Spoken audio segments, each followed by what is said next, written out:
Celebrating service in Nye County for 10 years, Desert View Hospital. My dad unfortunately perished in the fire yesterday morning. My sister was unable to assist him in escaping the fire, and along with their pet dogs. My father is no longer with us. I'm amazed at how a small community of this size is able to do that.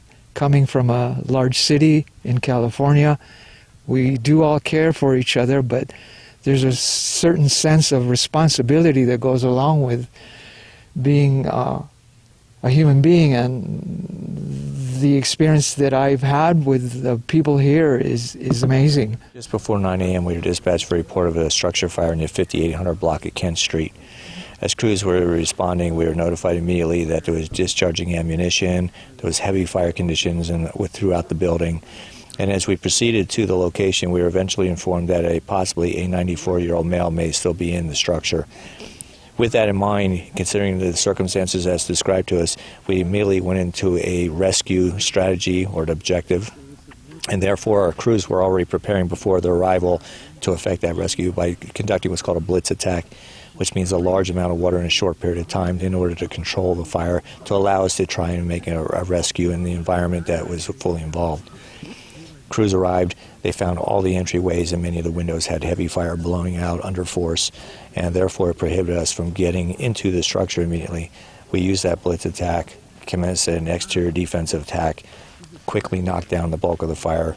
We then went into a modified search, which allowed us to go in and more thoroughly search specific areas, and we eventually located a victim. Was the 94-year-old living here by himself, or was there other family members here at the time? It's our understanding that he resided here with his daughter. The daughter was discovered at a window and was pulled out of the window and rescued. The daughter did sustain some injuries, however, refused medical transport from the scene.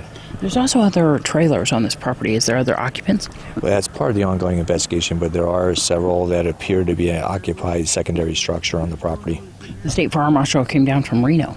Correct. Our local Deputy State Fire Marshal for Las Vegas was unavailable to us, so we conducted the initial part of the investigation, and we held the scene with the assistance of the Sheriff's Office and the Sheriff's Auxiliary, maintained the continuity of the particular parcel, and then they arrived late yesterday afternoon. Started the investigation and finishing it today.